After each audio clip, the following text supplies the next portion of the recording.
Hello, good evening. We're going to do groceries tonight after work.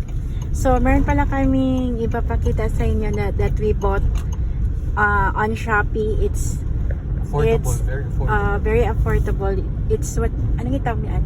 Sensor LED light. It's a sensor LED light.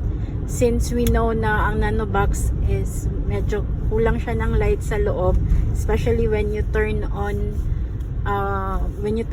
the car sa start, yung sasakay ka, medyo madilim. So eto, nilagay namin siya sa ilalim ng this dashboard ba to? Sa ilalim ng gear ng dial. Ito. So That's it. yeah, very sensitive siya if makadetect siya ng nag-move or syempre tao, mag-iilaw siya. So this costs for only less than 100 in Shopee. I'll share the link in the description box. Thank you. Hi guys, andito na kami sa SM Davao. Then we will show you the other LED light that we put sa likod.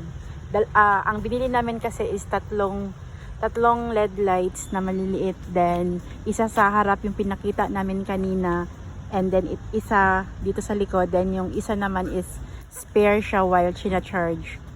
So madali lang siya ilagay kasi magnetic yung kanyang attachment, so madali lang siya i-detach. So ito na yung sa likod, we will show you now. Tadang! So ito na yung light sa side namin nilagay. Ganyan siya kalaki, mga 200. Anong 200? I think this is the size of a small ruler, 12 inches. Tama ba? 200 200 mm. mm.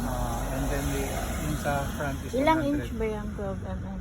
200. Parang, siguro mga I think, mga 8 or 6. okay.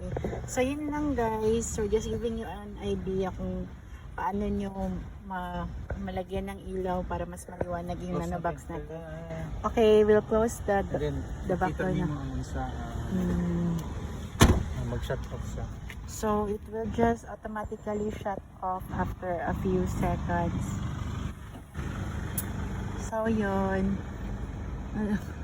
Trying to wait kung kailan siya mag-turn off on its own.